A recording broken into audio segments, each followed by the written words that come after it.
এই ক্রিম নিয়ে এত এত রিকোয়েস্ট, সো চলেন আপনাদের সাথে আজকে ইন ডিটেলস এই ক্রিমের রিভিউ শেয়ার করি। মাস্টার মার্টিনির ব্র্যান্ডের জিনিসপত্র তো আপনারা অনেকেই চিনেন যারা বেকিং জগতে আছেন। সো মাস্টার মার্টিনির অনেক টাইপের ক্রিম আছে, কুকিং ক্রিম, তারপরে হেভি ক্রিম। সো এইটা হচ্ছে হুইপ ক্রিম। এই হুইপ ক্রিমে কোনো প্রকার মিল্ক ফ্যাট নাই, এটাতে আছে ভেজিটেবল ফ্যাট, এবং এই ক্রিমটার স্টেবিলিটি অনেক ভালো, যার জন্য আপনারা কেক সুন্দর মতো ফ্রস্টিং করতে পারবেন, ফ্লাওয়ার বানাতে পারবেন, সব কিছুই করতে পারবেন। বেসিক্যালি এইটা হচ্ছে এভার হুইপের মতোই আমার কাছে লেগেছে পার্সোনালি। সাথে সাথে এই ক্রিমের টেস্টটাও খুব ভালো, এভার হুইপের মতোই। সো আমি এইটা নিয়ে ফার্স্ট একটু কনফিউজ ছিলাম যে কেমন হতে পারে। তো কয়েকটা কেক বানানোর পর প্লাস এটা দিয়ে আমি গানাশও করেছি, দুইটার আউটকামই খুব ভালো এসেছে।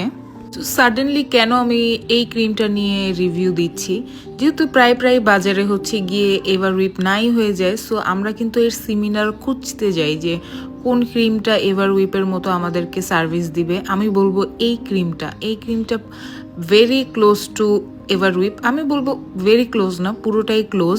এবং এটার ইউজের যেই মেথডসগুলো আমি পুরোটাই এভার হুইপের মতো ফলো করেছি। আমি নর্মাল ফ্রিজে রেখেছি, কিছু ক্রিম হুইপ করেছি, তারপরে আবার রিপ্যাক করে আমি নর্মাল ফ্রিজে রেখেছি, এবং আবার যখন বিট করেছি সেম আউটকাম এসেছে যেমনটা আমি এভার হুইপ থেকে পাই।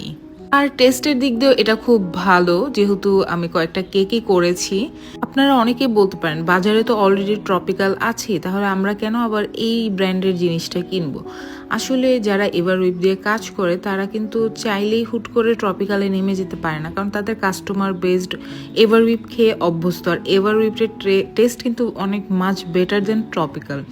সো আমরা অল্টারনেটিভ খুঁজলে ভালো জিনিসটাই চাই, যে অল্টারনেটিভ ভালো জিনিসটাই ব্যবহার করব। সো আমি বলবো এভার হুইপের অল্টারনেটিভ এই মোনালিসা ক্রিমটা।